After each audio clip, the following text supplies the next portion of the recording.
Hola, ¿qué tal? Bienvenidos a Pequeñas Islas, el espacio de conversación de La Encerrona. Hoy estamos con tres corresponsales extranjeros y yo voy a dejar que ellos se presenten y voy a empezar en orden inverso por el que lleva menos tiempo. Guillermo, ¿qué tal? ¿Cómo estás? Cuéntanos un poco para qué medio eres corresponsal, hace cuánto tiempo estás en el Perú. Bueno, yo soy corresponsal de la BBC en Perú y llevo desde enero de 2022. O sea, un año. Poco más de un año, sí. Ha sido un ¿Y año de muy dónde, divertido, muy emocionante. y de dónde venías antes? Pues antes estuve en Venezuela y antes de eso estuve en Estados Unidos y antes de eso estuve en España, que es mi país. Y de Venezuela a Perú, yo imagino que dijiste, ah, bueno, me voy a un país más normal. Sí, yo pensaba que sí, creía que se había acabado ya eso de las crisis políticas con subidas y bajadas y las disputas en torno al liderazgo, pero no, veo que no, que me va a tocar un poco de cubrir todavía más algo de estas historias aquí en Perú. ¿Y qué es, hasta donde has visto, qué país es más caótico, Venezuela o Perú? Bueno, yo fíjate que siempre que hablo con los peruanos les escucho mucho quejarse de su país y de la inestabilidad política y todo esto. Y es verdad que la situación es inestable y muy líquida, pero realmente creo que la vida cotidiana en Perú tiene todavía muchos más vestigios de normalidad de lo que la tiene en Venezuela. Francamente creo que sí, que la vida para los venezolanos, o al menos para los venezolanos que yo conocí entre 2018 y 2020, que fueron los años que estuve allí, la vida es más difícil allí. Perfecto, muchas gracias, Guillermo. Ahora vamos con Mitra. Creo que es la segunda en estadía. Está apagado tu micrófono, Mitra. Sí, tienes que encenderlo. Cuéntanos un poco para dónde estás escribiendo ahora, hace cuánto vives en el Perú y cuál fue tu último puesto antes de vivir en el Perú. Ya, bueno, yo llevo ya más de una década en el Perú. Antes de esto trabajaba, bueno, mi trabajo más inmediato antes era en la Radio Nacional de Estados Unidos. Estaba trabajando por último en Washington. Vine a Perú, trabajé varios años para la agencia Reuters. Y justo antes de la pandemia dejé la agencia y empecé a trabajar de forma independiente, freelance, y trabajo para varios medios que publican en inglés, New York Times, Economist, Argus, algunos financieros y Christian Science Monitor, un poco de todo. ¿Y ya te has acostumbrado después de 10 años o qué es lo que todavía no te termina de cuadrar? No, no, todavía hay cosas que me sorprenden, claro, yo constantemente estoy aprendiendo cosas nuevas acá, pese a que es como que hay tantas capas de la cebolla que es interminable de ¿Y explorar, pero qué es lo que más todavía no te terminas de acostumbrar o de que dices, no, no puede ser esto? que te corten la cola, yo todavía no logro, no logro entender que te corten la cola en bodega, no, estoy bromeando, no, hay un poco de todo, ¿no? Me falta quechua, me falta aprender quechua, empecé una clase y un poco por la agenda lo dejé, pero pienso retomar. Eso ya, de por sí ya es un mundo entero que desconozco, ¿no? Por la barrera de idioma, ¿no? Pero sí. Claro. Dan, ¿tú tienes cuánto tiempo en Perú? Buena pregunta. Y cuéntanos 15 también años. de dónde venías antes y ahora para quién estás escribiendo ahora. Bueno, yo escribo para The Guardian y otros también trabajan para CGT en América, que es un canal basado en Washington, como corresponsal de televisión. Y escribo también para otros medios, Thomson Reuters Foundation, Mongolia, entre otros, lo que me toca. Esos son los principales. Yo llegué a Perú como corresponsal de la BBC, como Guillermo, como corresponsal es una palabra grande, quizás que un stringer, como se dice, ¿no? En inglés, ¿no? Y empecé trabajando con la BBC de radio, principalmente de BBC World Service, que es la radio internacional de la BBC. Guillermo creo que llega de BBC Mundo, yo llego de la parte, digamos, inglés hablante. Tiene que aprender español a llegar rápidamente, habla un poco. Y también he trabajado con AFP, televisión, aprendí cómo hacer televisión aquí. Y entonces sí, ha sido como una aventura periodística aquí realmente. ¿Hace cuánto? ¿En qué año llegaste tú al Perú? 2006. Así Wow, que es un poco más de 15 años, sí. Agosto de 2006, con 2 semanas del segundo gobierno de Alan García. wow. ¿Y qué tal? ¿Qué tal? O sea, hasta ahora hay algo de nuevo, la misma pregunta que con Mitra, ¿te sorprende cosas todavía? Todavía hay cosas que me sorprenden, ¿no?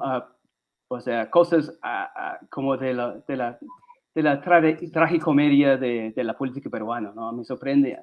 Esta semana no puedo creer, realmente no puedo creer que han condecorado a Vania Thais, ¿no? Esa es una cosa que no lo puedo creer. Que es una persona, solamente se conoce eso en Perú, ¿no? ¿Quién es? Pero son cosas que todavía me sorprenden, ¿no? Aunque quizás cada vez menos. Pero sí, todavía es un país muy rica, ¿no? Periodísticamente, creo. Quizás no por los motivos más obvios, ¿no? Cuando yo llegué en 2006, ¿no? Evo Morales está asumiendo el poder en Bolivia, ¿no? Y poco después, Rafael Correa en 2017 en Ecuador, ¿no? Estábamos en el llamado Pink Tide en inglés, ¿no? Pero sí, no sé, por algún motivo me interesó Perú, quizás por motivos más idiosincráticos, ¿no? Tiene muchas cosas, mucho más de la política, ¿no? La arqueología, los ecosistemas, ¿no?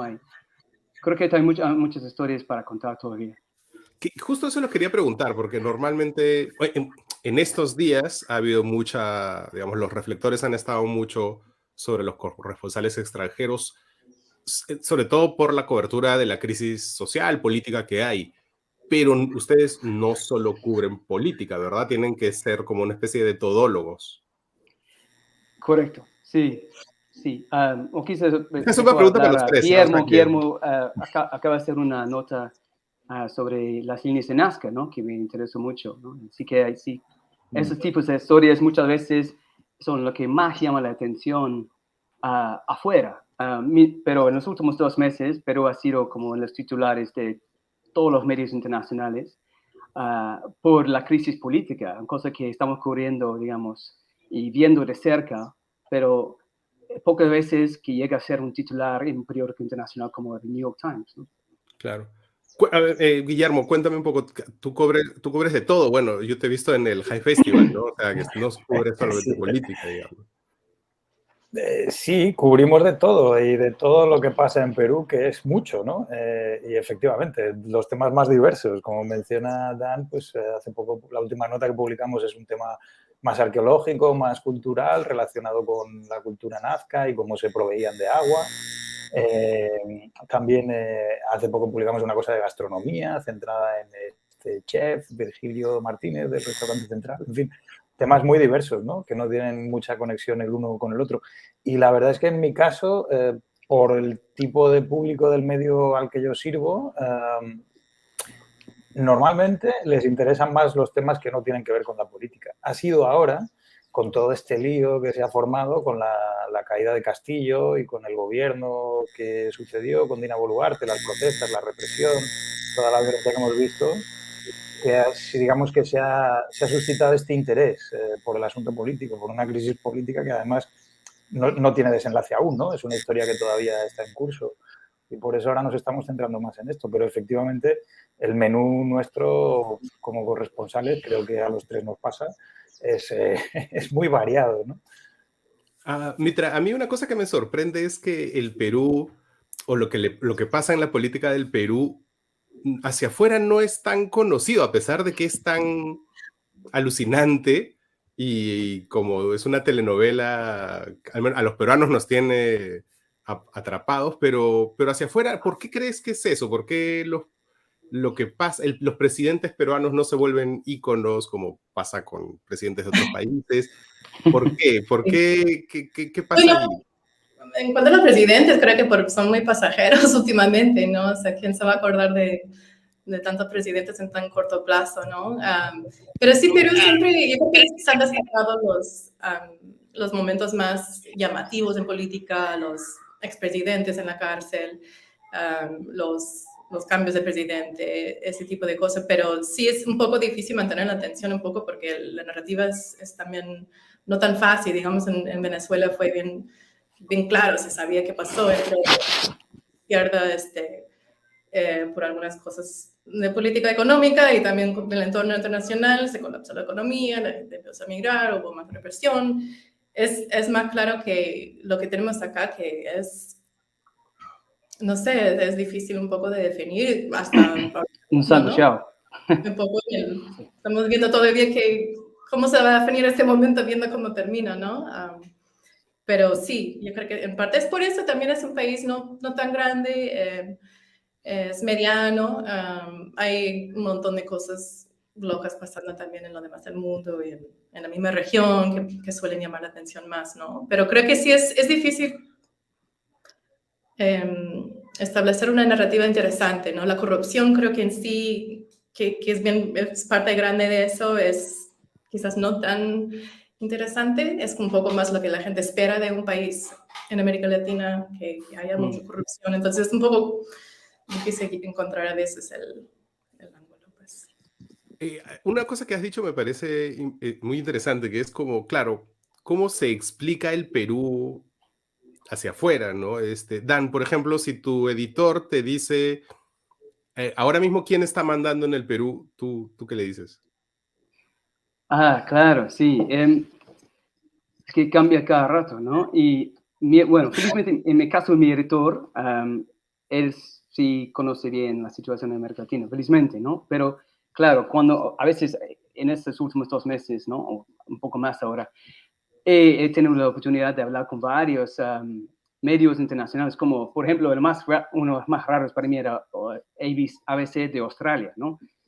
Entonces, pues imaginar en Australia, está ahí esperando la entrevista en el programa de desayuno, ahí hacen como una mapa de Australia, están hablando del clima en Australia y como, ¿qué piensan los australianos de Perú? Estoy pensando a mí mismo, ¿no? ¿Qué piensan, no? Que solamente son unos mochileros que pasan por Machu Picchu, ¿no? Entonces, tiene que como empezar de cero y cómo explicarlo, ¿no? Y hablar, sí, como la nota de corrupción, sí, como dijo Mitra, es difícil de vender en sí, ¿no? Porque eso es lo que espera. Francamente, hay que decirlo así, espera de un país mediano de América Latina que va a tener problemas de corrupción. Pero cuando dices como ha tenido 7 presidentes en los últimos 6 años, eso sí llama la atención, ¿no? Es unas cifras que por fin hemos tenido la oportunidad de un poco de hablar de esas cosas extraordinarias que pasan en Perú, que el último presidente de terminar su mandato fue Ollanta en 2016, ¿no? Cosas que han vuelto cotidianos aquí, pero bueno, ya hemos tenido esa oportunidad de explicarlo, ¿no? Y tratar de sincretizar esa información, y es de un modo, sí, extraordinario, ¿no? Y no sé qué les parecen a ustedes. Guillermo, ¿tú qué le dirías a tu editor? ¿Quién manda en el Perú? Ahorita. La verdad es que, bueno, empezando por el final, no sé si tengo una respuesta clara para eso. Diría que, no sé, en cada parte del Perú manda una persona distinta. Es lo que yo diría así tentativamente si fuera una conversación informal en un bar, ¿no? Con mi editor supongo que empezaría por decirle, bueno, ¿tienes tiempo para que te explique esto? Pero quería hacer un comentario al hilo de lo que dice Dan, que es verdad que desde luego el hecho diferencial de Perú en los últimos años es esto de que los presidentes caen como fichas de dominó, y eso es lo que ha hecho en gran medida que el público internacional mire hacia este país un poco preguntándose qué pasa, ¿no? Porque es verdad que eso, la verdad es que se ve en pocos sitios. Yo me acuerdo que hacía algunos chistes con mis compañeros de la oficina de Londres cuando en Reino Unido han tenido esta sucesión de primeros ministros con Johnson y Truss y luego Sunak, que decía, bueno, ahora ya se va pareciendo esto un poco a Perú, ¿no? Ahora ya nos entienden un poco mejor allí. Pero no, está claro que el nivel de precariedad política del Perú, la extensión que eso representa a nivel regional y desde luego mundial, yo creo que tiene pocos precedentes. Y es muy difícil de explicar. Para mí, yo no sé vosotros, yo como reportero, cada vez que que hacemos información política y hay un titular sobre el Congreso debate o el Congreso estudia o el Congreso analiza y uno empieza a descender un poco y entra en las leyes que regulan eso y llega a la Constitución. Es francamente un batiburrillo difícil de descifrar para el forastero. Al final el corresponsal, sobre todo alguien como yo, ellos llevan más tiempo, pero yo soy un novato, el corresponsal es una persona de fuera que va a aterrizar en un país y lo tiene que entender. Y a mí, la verdad, todavía hoy el ordenamiento jurídico de Perú, el sistema constitucional de Perú me parece muy difícil de comprender. Todas estas cosas que tienen de que si la vacancia, la disolución del Congreso, la legislatura se puede ampliar, al parecer, hace falta que estos quórums que hacen falta, ¿no? Para unas cosas basta con que voten 65, para otras tienen que votar 87. Y al final te pasas el día colgado del teléfono, ¿no? Preguntándole a la gente que sabe, oye, ¿pero esto qué significa? Y ese para mí es el gran desafío hasta ahora, en este sentido. Mitra, ¿tú qué le responderías, qué te le dirías a tu editor? ¿Quién está a cargo del Perú? ¿Quién manda? ¿Hay una dictadura de Dina Boluarte? No creo que haya una dictadura porque no hemos visto que haya intentado prevenir que cambie de líder, digamos, o sea, no... Hay una presidenta interina ahorita que no es vista como legítima por gran parte de la población y que no tiene control de parte del país. Y bueno, que un Congreso también igual, ¿no? Que como otro poder del Estado que nominalmente tiene el poder, pero no tiene mucha legitimidad, ¿no? En la población. Esto es lo que diría, no sé. No. O sea, dictadura creo que sí estamos hablando en términos técnicos, ¿no? O sea, de simplemente como expresión de rechazo hacia una persona, ¿no? Sino que yo creo que sí esas cosas importan que... Claro. Pero técnicamente, por ejemplo, el Perú técnicamente es un país presidencialista, como un poco los Estados Unidos, ¿no? Uh-huh. Pero no lo es, ¿no? O sea, eso cómo se explica hacia la gente, ¿no? Que hay un congreso, un poco los dilemas que Guillermo contaba, ¿no? De que hay que estar como muy pendientes de lo que hace el congreso siempre. Sí. Bueno, cualquier congreso realmente, ¿no? Están ahí hay muchas maneras de hacer cochinadas o hacer cosas que quizás no le gusta a la gente, por eso están los periodistas, ¿no? Claramente, pero sí, en los últimos años, o sea, no creo que se pueda describir lo que se ha visto como un sistema, funcionando como un sistema presidencialista, si al final tienes un poder que domina al otro, ¿no? Que ha sido el Congreso, que ha podido sacar bueno, 3 presidentes, ¿no? Castillo sí se cayó también solo, pero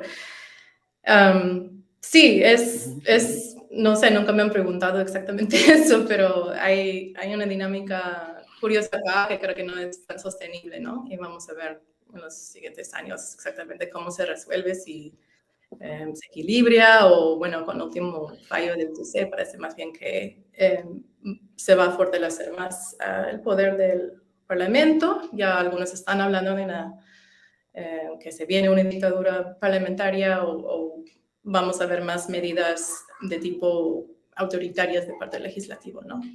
Ahí queda por ver, ¿no? Cómo se desarrolla. Pero sí, la dirección en general ha sido más hacia un sistema parlamentario. Dan, hace poco salió este informe de Amnistía Internacional, que por cierto en la prensa peruana casi no existió, pero que se reportó bastante hacia afuera y el titular, creo unánime en la prensa extranjera, destacaba el racismo en la represión.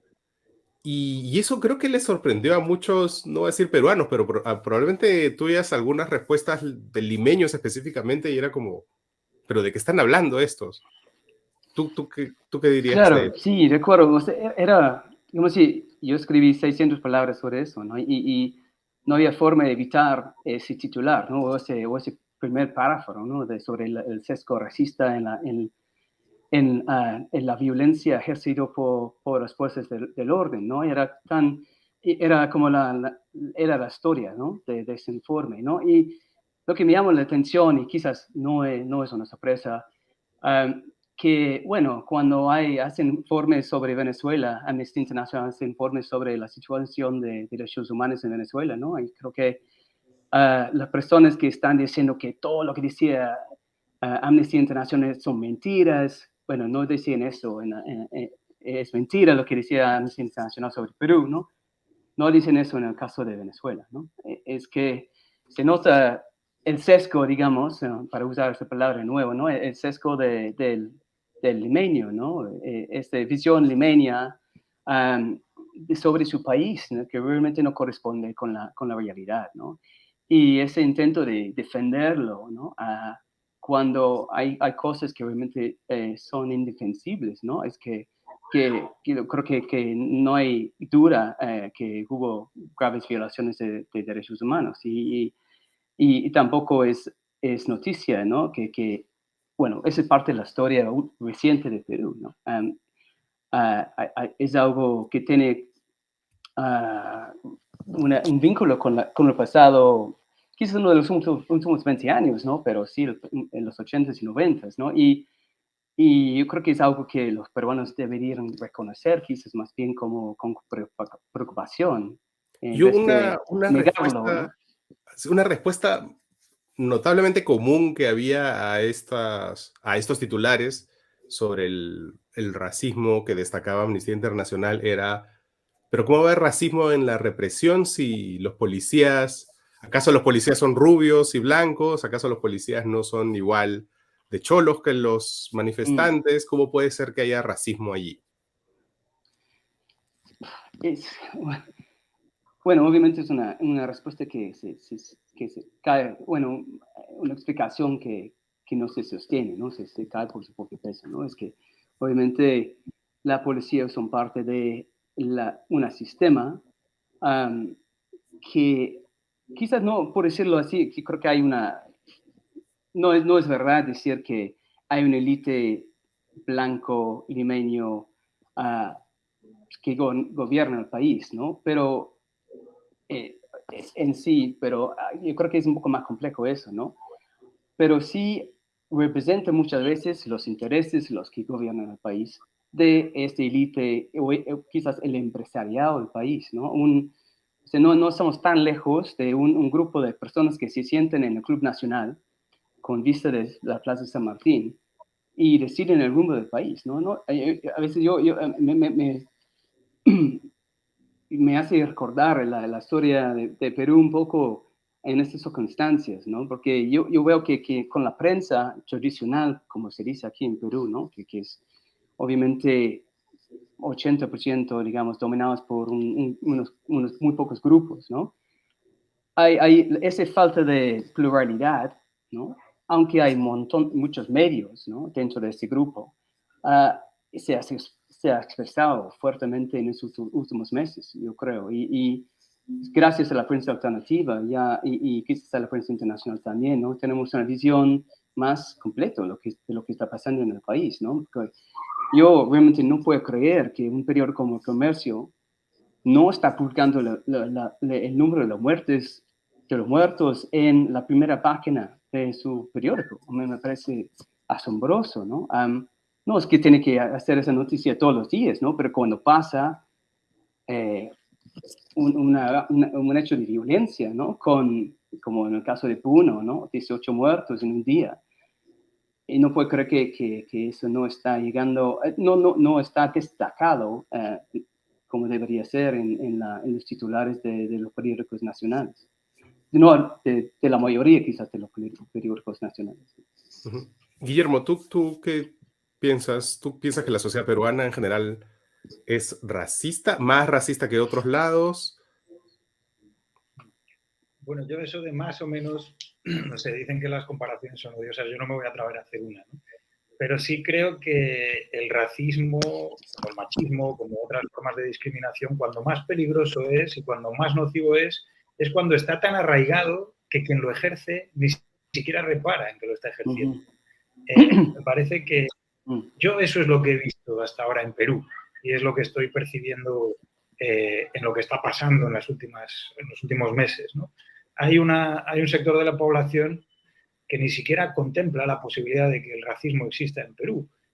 Y eso es lo más peligroso y lo más preocupante cuando, bueno, si uno mira los indicadores socioeconómicos, si uno revisa la literatura, si uno revisa los estudios que se han hecho sobre este tema, está claro que hay un sector de la población que es el más racializado, más, digamos, que más quechua habla y que menos español habla, que es el que está en una peor situación, en una peor condición.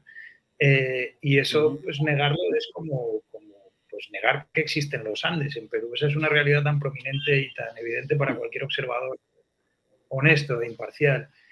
Lamentablemente, creo de verdad que hay mucha gente que piensa que en Perú no existe el racismo y creo que gran parte de los agentes del racismo en Perú ni siquiera son conscientes de que lo son.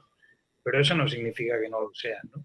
Y bueno, hay una clave también, que si pensamos en lo que ha pasado en las últimas semanas, como dice Dan, al final los policías, pues algunos serán de provincias, muchos serán también, tendrán de familias indígenas o quechohablantes, pero la cuestión es que la policía es un brazo de un aparato de poder y la pregunta que hay que hacerse es quién está al frente de ese aparato de poder y si detrás de cómo se dirige ese aparato de poder de verdad hay racismo, que se puede manifestar de muchas maneras. Puede ser consciente, puede ser inconsciente, pueden ser prejuicios que se verbalizan o que no, pero lo que está claro, creo que hay pocas dudas de eso, es que si uno mira al Perú y analiza la realidad social de Perú, ese problema está ahí y estaba desde mucho antes de que cayera Pedro Castillo. Probablemente seguirá estando durante algún tiempo. Mitra, no sé si tú has tenido alguna, cuando has cubierto el Perú, ¿el racismo te ha chocado de alguna manera particular? ¿Has visto algún incidente que tú recuerdes? ¿O cuando llegaste, qué es lo que más te chocó a ese nivel?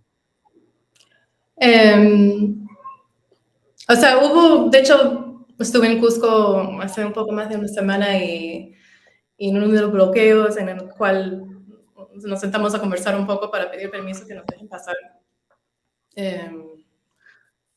Un señor, estamos hablando de los temas que hemos cubierto, en este caso para New York Times antes, y habíamos imprimido lo que hemos cubierto también para mostrar, para no estar pasando el celular, y había las fotos de un entierro en Juliaca y la cara de una señora llorando, y el señor, o sea, primero estaba bien enojado explicando por qué estaba haciendo bloqueo, la importancia de hacer escuchar sus voces, pues se puso a llorar y dijo, o sea, no nos quieren ver acá, o sea, no nos quieren mostrar nuestro dolor acá.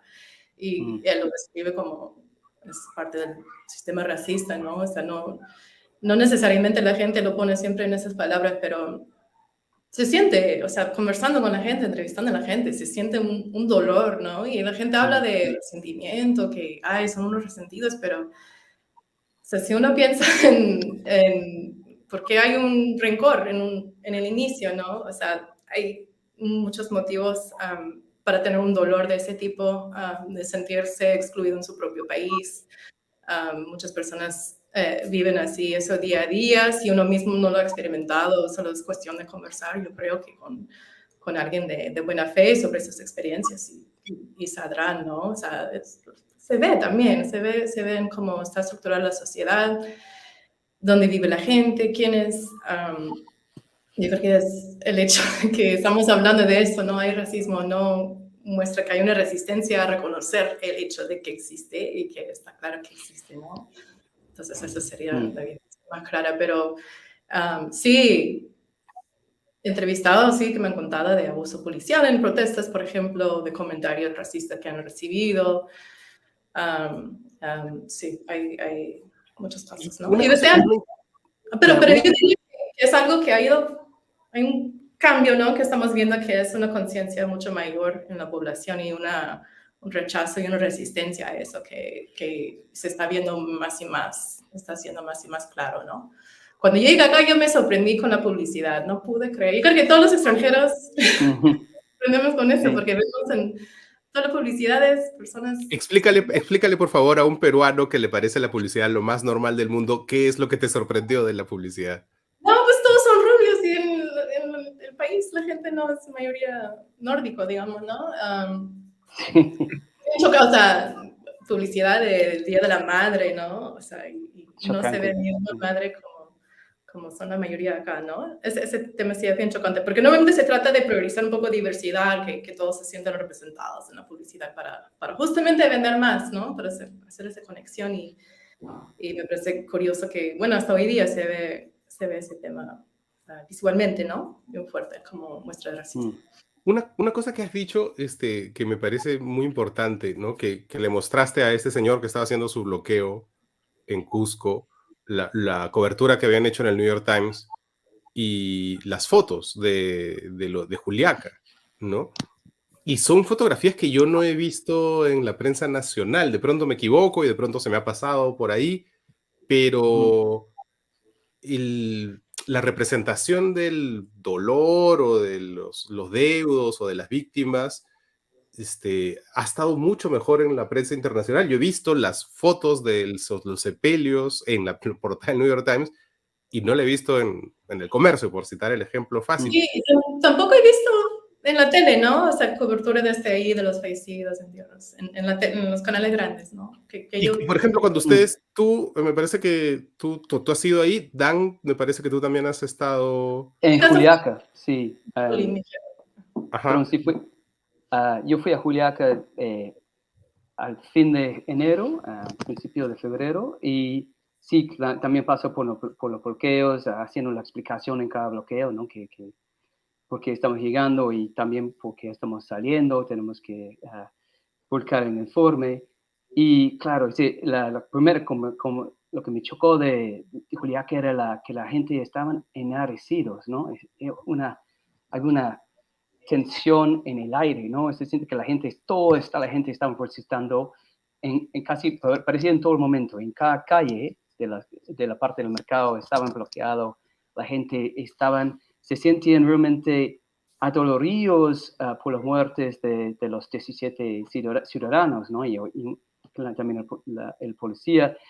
Hablé con la familia de Marco Antonio Samián, el brigadista médico, y, o sea, y fuimos al punto, a una media cuadra del aeropuerto donde él falleció o fue fusilado, falleció un poco después, pero y que estaba atendiendo a una persona.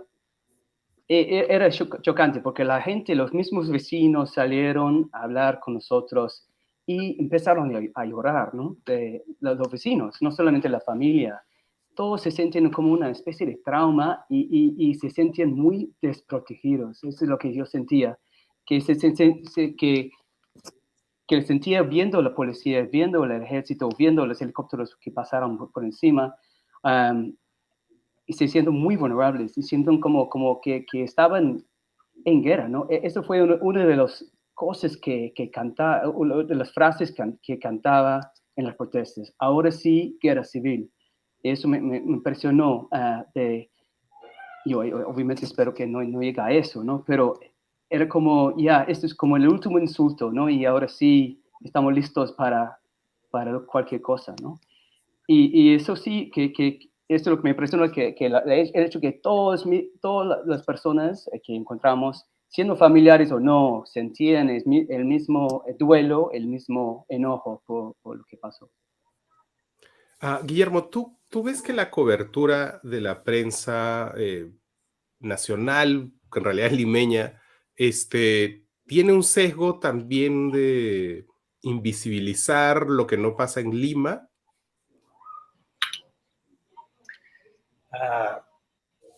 Bueno, yo creo que sí, ¿no? Está claro que no sé si es si es una decisión editorial consciente o sencillamente que obedece a otras claves que a mí se me escapan, pero sí creo que la prensa, digamos, que se publica en la capital no refleja la diversidad del Perú, eso está claro, o al menos a mí me lo parece. Sobre las razones que hay que expliquen eso, yo la verdad es poco lo que puedo decir. Primero porque llevo poco tiempo en el país y segundo porque además a mí me cuesta mucho, bueno, opinar sobre el trabajo de otros compañeros, pues no me gusta lo de dirigirme en juez de nadie, ¿no?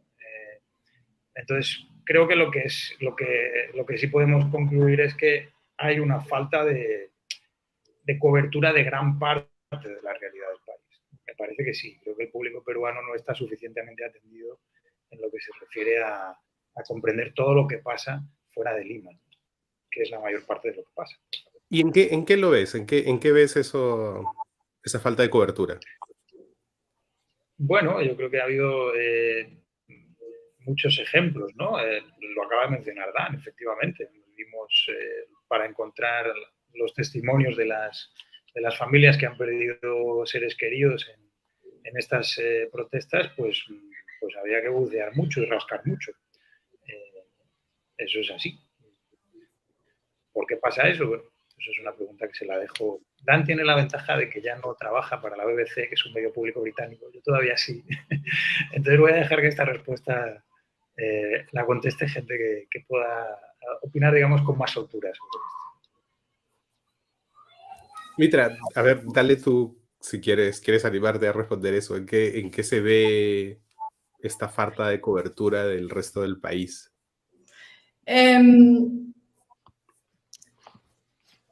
Bueno, no sé si es exactamente cuánta cobertura se da afuera o cómo se cubren las cosas también, ¿no? Un poco más hacia intereses, digamos, de Lima o de cierto sector de la población acá, ¿no? Pero yo sí creo que, o sea, hay muchos periodistas en toda esta polarización que hay ahorita, hay muchos periodistas locales que son muy buenos, o sea, en prensa extranjera nos alimentamos un montón de prensa local, o sea, veo tu programa, leo todos los diarios, o sea, hay en los medios grandes hay también sus periodistas buenos, ¿no? Pero creo que ha sido bastante notable que muchos de los temas más importantes o revelaciones que ha habido muchas veces ha sido por medios alternativos, con todo lo de Lavajato y eso fue IDL, reporteros, ¿no?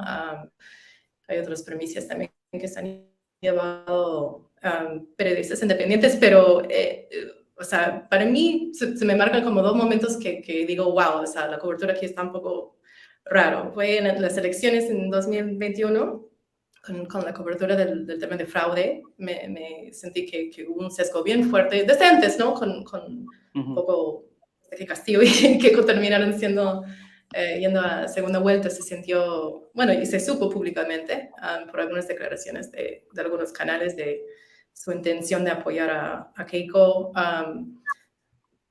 Entonces, ese momento era que Bueno, más allá y tú vienes de Estados cultura, Unidos y imagino que la cobertura mediática de las acusaciones de fraude que hizo Trump en Estados Unidos fue muy distinta de la cobertura peruana.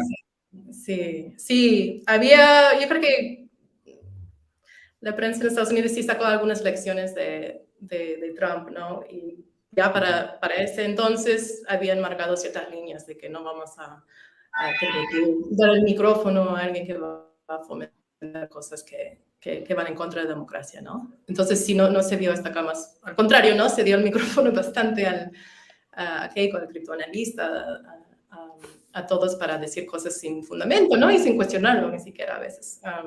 Entonces, sí, bueno, eso y ahorita, ¿no? También me sorprendí, o sea, de nuevo, o sea, un poco acostumbrándome a la cobertura aquí, me sorprendí que en Dominicales no salió ningún reportaje sobre lo que ocurrió, los masacres en Juliaca y en Ayacucho, por ejemplo, un enfoque ahí. Ha habido, obviamente, sus coberturas, por ejemplo, Francisco Acosta, lo que cubrió del manual. Ha habido varios reportajes también que son buenos, pero esa parte, la parte humanizante, creo que suele ser la que falta, la parte humanizante de personas que no son los típicos que viven en Lima o los que siempre están opinando, los que de hecho se ven muchas caras repetidas y eso es otra cosa, bueno, pero no me gusta criticar mucho a otros colegas porque hay esos matices ahí, hay sus personas buenas y malas, pero el sesgo sí lo he sentido fuerte, lo sigo sintiendo un poco fuerte ahora, ¿no? Los medios han vuelto bastante oficialistas, creo, los grandes. Y bueno, a ti no te gusta criticar a otros, pero tú has sufrido críticas por la cobertura del New York Times, entiendo, Dan también. ¿Qué cosa es, cómo lo sienten eso? Es decir, eso es normal, es decir, lo que ha pasado con algunas voces que se han manifestado en contra de la prensa extranjera. ¿Eso imagino que pasa en todos lados o no? Bueno, en verdad yo no he cubierto otro país extranjero. Bueno, he estado cubriendo por corto plazo, pero nunca he vivido en otro país así cubriendo, entonces esto no sabría cómo decir, pero se siente un poco raro, ¿no? Se siente un poco extraño que te, que te nombren Willax, que te digan así, cuidado con ella, ¿no? Es un poco... Yo no había pasado por eso antes, salir a la tele. Sí es normal criticar a medios grandes, creo, como New York Times es constantemente pues, parte del... creo que es algo healthy, ¿no? Un poco sano, ¿no? Que haya algo de crítica en los medios grandes. Y en esta cobertura, bueno, no, sí me sorprendió. Para los que no ven esos programas, ¿qué decían de ti? A ver, Aldo primero escribió una columna, creo. Luego sacó un video reportaje que ya en ese momento ya no se acordó de mi nombre. Me dijo, esa chica Taj Mahal. Beto Ortiz también así se burló un poco de mi nombre, creo que periodista de indudable nombre así, Mitra Taj. Pero que han dicho que soy rojaza, que soy caviar, que yo fui la que estaba detrás de la nota que sacó New York Times con el titular de que la canciller reconoce que no hay evidencia. Me dijo que llevaba la clara firma de mi jefa Julie Turkowitz, yo solamente tenía un abajo, igual dijeron que yo estaba atrás, cosa que no es correcto. Me encantaría tomar crédito por una premisa así, pero no fui. Y realmente no dijeron tanto más, no hicieron tantos argumentos, o sea, uno pensará que iban a como desmonizar un poco más. Pero no, era básicamente, ten en cuenta, esta persona es roja y está mintiendo sobre Perú y escribe a sus editores y escríbele a ella para decirle que no está haciendo buena chamba, ¿no? Dan, a ver, Dan, cuéntanos tú un poco tu caso. Solo quiero resaltar que las mujeres, como siempre, y eso no es solamente en Perú, creo que es una tendencia mundial, pero ha sido más los blancos de esos ataques, ¿no? Tanto como Mitra, pero también, por ejemplo, Paula Ugaz, y obviamente mi conexión con Paula Ugaz es mi esposa, y por eso ella ha sufrido acoso durante años, ¿no? Por esos temas, y sobre todo por Aldo Mariátegui, que ahora me llama Dan Collins de Ugaz, es mi sobrenombre ahora, pues, que ha puesto él. Pero sí, curiosamente, cuando yo recibí esos correos, cuando después él publicó nuestros correos personales en una columna de Perú 21, que me parece quizás una decisión editorial cuestionable, ¿no? De ese periódico. Yo no tengo problemas que publiquen mi correo, está abierto, recibo correos, muchos correos que a veces critican mi trabajo o no. En ese momento estaba en Puno y la gente me estaba diciendo, por favor, cuenta la verdad, cuenta lo que está pasando aquí. Y está a la vez chequeando mi teléfono y me está llegando a veces correos de personas, asumo que estaban quizás en San Isidro o La Molina, que me están escribiendo correos diciendo, cuenta la verdad de lo que está pasando en Perú. Entonces, era curioso porque su versión de la realidad, obviamente, quizás reflejaba lo que estaban viendo en Willax. Y estamos en el mundo de fake news, eso sí está bien claro, y creo que esos tipos de ataques son cada vez más común, y sobre todo ataques ad hominem sin argumentos, ¿no? Que lo que ha sufrido Mitra, por ejemplo, que, no sé, burlando de su nombre, pero diciendo que es un caviar, una rojaza, pero sin, digamos, mirando ni una palabra de lo que había escrito en los artículos, ¿no? Examinando los argumentos o la evidencia, ¿no? Entonces, no, es que, bueno, eso es algo que los que conocemos a Perú estamos acostumbrados, pero y lo que me gustaría es ver quizás un poco más, un cobertura un poco más equilibrado, ¿no? Para equilibrar esos tipos de ataques y no se queden impunes, como siempre aparentemente quieren impunes, ¿no? Estos tipos de ataques. En tu caso, Dan, no sé si fue por una nota tuya, pero la embajada peruana en Londres mandó una carta. ¿Fue por una nota tuya? Bueno, de hecho, era mi colega Tom Phillips. Tom Phillips es el corresponsal de Sudamérica. Él casi nunca viene a Perú, está en Brasil y hay mucho que hacer ahí. Pero vino, en ese caso, vino a Juliaca y fuimos a Juliaca juntos. Bueno, no juntos, llegamos a Juliaca. Él fue por Cusco, yo por Arequipa. Le tomó 3 días para llegar. Pero como es el corresponsal y a él llega estos tipos de comunicaciones oficiales o comunicados oficiales, llegó 2 cartas. La primera carta era como 3, 4 páginas. Creo que esperaba que el Guardian iba a publicarlo. Imposible, porque era muy largo. Era como, pero hay que decirlo, que faltaba, hablando de un sesgo, pero nuevamente sin referirse a unos ejemplos, ¿no? Luego una segunda carta que era una página, creo que sí, eso sí se publicó, hablando de imprecisiones, ¿no? Pero refirió a una cita de que puso Tom en su nota de una persona en las protestas en Juliaca que está pidiendo que la Unión Europea les envíen armas para la guerra civil que iba a pasar en Perú. Cosas que gente dice, ¿no? Obviamente, eso hay que poner en su contexto, pero no es impreciso publicar una cita de una persona que está manifestando, expresando lo que piensa, ¿no? No es impreciso. Quizás tampoco creo que es tendencioso, pero bueno, nuevamente, la verdad, siento un poco de empatía para ese pobre embajador. Tiene tantos presidentes, o sea, creo que ha sido desde Vizcarra. Entonces, yo lo conocí una vez en un almuerzo en Londres hace unos años, pero creo que ha sido embajador desde Vizcarra. Así que, bueno, tiene que cambiar sus argumentos mucho, creo, y debe ser un difícil trabajo, mucho más difícil que nosotros. Y esta es una pregunta para los 3, pero bueno, no sé hasta qué punto la puedan contestar, pero sus embajadores, los embajadores de sus países, ¿los han contactado para algo? Sí, bueno, sobre todo en mi caso, más bien para información, ¿no? Y creo que nos invitó a un cóctel también con Mitra y otros periodistas internacionales y nacionales para que nos explique un poco qué está pasando en Perú.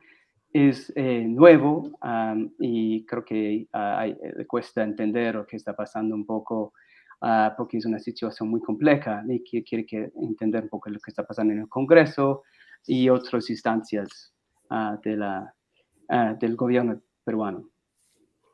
Guillermo, ¿tú has visto en comparación con otros países una prensa tan polarizada como la que hay en el Perú? Bueno, no sé si polarizada es la palabra, porque en realidad el bloque mayoritario está para un solo lado, pero ¿tú has visto una situación así en otros países? Bueno, yo lamentablemente sí. Yo recuerdo que estuve en Venezuela algún tiempo y la verdad es que ahora cuando escuchaba a Dani y a Mitra hablar de los problemas que se han encontrado aquí ejerciendo su trabajo, pues sí, en Venezuela yo esto lo viví también bastante, ¿no? Y además allí, o sea, allí la hostilidad hacia la prensa internacional nace directamente del gobierno por boca de su propio presidente, que una y otra vez en su programa televisivo semanal habla de la guerra mediática internacional, ¿no? Esta es la expresión que él utiliza. Y yo he visto como trabajos míos, entrevistas mías, han sido mencionados en antena por el propio Nicolás Maduro como ejemplo de esa supuesta conspiración de los medios occidentales contra la revolución. O sea que el Perú está como Venezuela, más o menos. Yo, fíjate, Marco, que diría que hay países que están peor, y lo digo esto con todo el respeto para la gente que tiene aquí problemas, que además conozco, sé que personalmente eso pues es bien desagradable, pero bueno, en fin, sabemos que en México mueren periodistas, o sea, mueren, no es que les insulten por Twitter, que obviamente es inaceptable, pero es que allí mueren. En Venezuela yo vi casos de periodistas detenidos. En Venezuela vi, bueno, trabajabas con gente que con la que la primera preocupación era por su seguridad, la seguridad de ellos después, ¿no? Hacías un reportaje y tenías que estar luego semanas pendiente de que esas personas no hubieran sufrido represalias por haber colaborado con un medio internacional, ¿no? Eso no significa que lo que pasa en Perú sea aceptable, ni edificante, ni mucho menos, ¿no? Y además, en realidad todo esto a mí me parece que son distintas manifestaciones de un mismo problema, que es el intento de censurar. Y el intento de censurar el trabajo de la prensa pues adopta distintas modalidades. Están las leyes, algunas en vigor en países como Venezuela, que efectivamente exponen a los periodistas que publican informaciones críticas con el gobierno a cosas como la acusación del delito de traición a la patria, que está penado con muchos años de cárcel, o puede adoptar la forma que en algunos casos adopta en Perú, que son determinados comentarios hostiles de referentes de opinión o de bots a través de Twitter, en fin, de crear un clima, digamos, de animadversión. ¿Qué busca todo esto al final? Esto lo que busca es amedrentar y lo que busca es silenciar. Lo que busca es que la gente como Dan o como Mitra tengan miedo y no vuelvan a hacer eso que tanto les ha molestado que hagan. Afortunadamente, nos felicitamos porque ni Dan ni Mitra han sucumbido a estas amenazas, ¿no?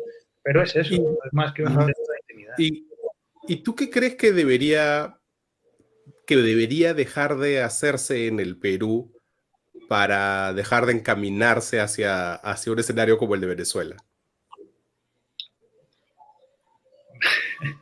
Mira, yo la verdad es que francamente soy muy reticente a dar este tipo de consejos porque yo creo que lo que ha de hacerse en el Perú al final lo tienen que decidir los peruanos, a ser posible en paz y armonía y en sana convivencia democrática. Siempre digo, si sirve de algo mi experiencia, mi humilde experiencia de reportero, que al final los periodistas, yo sé que hay muchos que tienen las soluciones para todo, yo la verdad me considero un mero observador de la realidad, yo no sé cómo se arreglan las cosas, yo me limito a contar las cosas, creo que ese es mi trabajo. Y desde esa perspectiva, mi humilde comentario es que entre Perú y Venezuela hay una distancia sideral, de verdad, la hay todavía, a pesar de todos los problemas, en términos de libertad de expresión, en términos de seguridad ciudadana, en términos de ejercicio de las libertades públicas. Pues en Venezuela tú coges el teléfono y llamas a un portavoz del gobierno y no responden nunca jamás, eso es imposible, ¿no? Son cosas que en Perú pues todavía suceden, ¿no? Aunque te respondan para decirte que nunca te va a hablar ese portavoz al que estás buscando, pero por lo menos te responde. Entonces, creo que una de las lecciones históricas es que, efectivamente, cuando las cosas se pueden enconar y las diferencias se pueden exacerbar, pero hay un punto de no retorno y hay un punto en el que la convivencia se quiebra de manera definitiva y eso es lo que lamentablemente vivieron en Venezuela hace 20 y tantos años y ojalá no sea eso lo que estamos viendo en Perú, ojalá que no. Mitra, ¿tú crees que en estos años que has vivido en el Perú, este nivel de polarización es único, ¿no? Es decir, no había pasado antes. Sí. Estamos llegando a ese punto de no retorno que menciona Guillermo. Ay, no sé, espero que no, pero sin duda la polarización están en puntos súper críticos, creo, ¿no? O sea, literalmente cada extremo se ve al otro como el enemigo existencial, ¿no? Es un poco, o sea, asesina y terrucos, criminales, realmente sí, es bien extremo, ¿no? Pero creo que la oposición también, bueno, vamos a ver qué ocurre, ¿no? Pero sí, cuando yo llegué, o sea, realmente eran tiempos de relativa paz y amor en los tiempos de Humala, cuando sí había sus escándalos, ¿no? Pero nada comparado con lo que estamos viendo ahora, ¿no? Y los ánimos políticos también están pésimos, ¿no? O sea, tenemos gente hablando en voz alta de que debe de haber una dictadura que venga a matar a todos, ¿no? O sea, hay cosas muy extremas que se escuchan, ¿no? Muy preocupantes, también de parte de manifestantes, como mencionó Dan, algunos gritando guerra civil o hablando de cosas bien radicales si es que no resuelven sus demandas o no se sienten escuchados. Sí. El punto de no retorno no sé cuál será, ¿no? O sea, Perú tiene su propia historia del conflicto armado, del conflicto interno de los 80 y 90 que de alguna manera Perú está como condenado a revivir esos traumas, parece, porque cada vez que hay esas crisis, ¿no? Se resaltan esos temas, ¿no? El terrorismo, la mano dura excesiva, esas cosas salen y creo que hay temas ahí que resolver todavía, pero no queda otra dirección que para adelante, ¿no? Entonces, vamos a ver qué pasa. Dan, ¿tú qué dices? ¿Crees que el punto de no retorno está cerca? Me temo a decir esto, creo que tantas veces Perú ha sido visto como a punto de caerse de un barranco, pero no se ha caído, ¿no? Creo que lo que hemos visto así es un deterioro, una degradación, sobre todo de la política últimamente, quizás en la misma línea que hemos visto en los últimos años, pero ya cada vez ha llegado a un límite que es quizás insostenible. Creo que con 6% de aprobación en el Congreso, según las últimas encuestas, la última encuesta de IEP hoy día, ¿no? 15% de aprobación para Dina Boluarte, que quizás un poco mejor que tenía Alejandro Toledo en su peor momento, pero yo creo que estamos en un punto donde la política realmente se ha degradado y se ha fragmentado tanto que es muy difícil ver una solución y una salida. No puede pensar en ningún partido político, bueno, casi no existen, o sobre todo, pero más un líder político que es capaz de sacar por Perú de la situación actual. Y lo veo bastante complicado. Yo creo que hay una fractura entre quizás lo básico de la democracia. Yo creo que todos hemos visto la descripción del Economist sobre un régimen híbrido, sobre la democracia actual en Perú, ¿no? Que ha deteriorado a ese nivel. Pero lo que veo más es que el sistema está roto, ¿no? Y hay una falta de representación de parte del Congreso, ¿no? El Congreso no representa a nadie, ¿no? Es solo ellos. Creo que lo que estoy diciendo que creo que para la mayoría de los peruanos es obvio, ¿no? Pero creo que si se lo ven de afuera, sí es bastante serio, que hay un Congreso que tiene 6% de la población, como repito, pero también creo que el centro se ha caído por completo y los extremos han crecido y se han movido cada vez más a la derecha y cada vez más a la izquierda. Y tenemos un gobierno que obviamente un ejecutivo que está, digamos, a la merced del Congreso desde hace ya muchos años. Y una falta de legitimidad del actual ejecutivo que es peligrosamente cerca a un nivel de desgobierno, yo creo. Bueno, nada, hemos llegado al final. Quiero agradecer a Mitra, a Dan y a Guillermo por su participación y por su experiencia. Muchas gracias a los tres por venir. Muchas gracias a todos los que han estado viendo aquí en Pequeñas Islas. Nos vemos dentro de 2 semanas. Chau, chau. Gracias.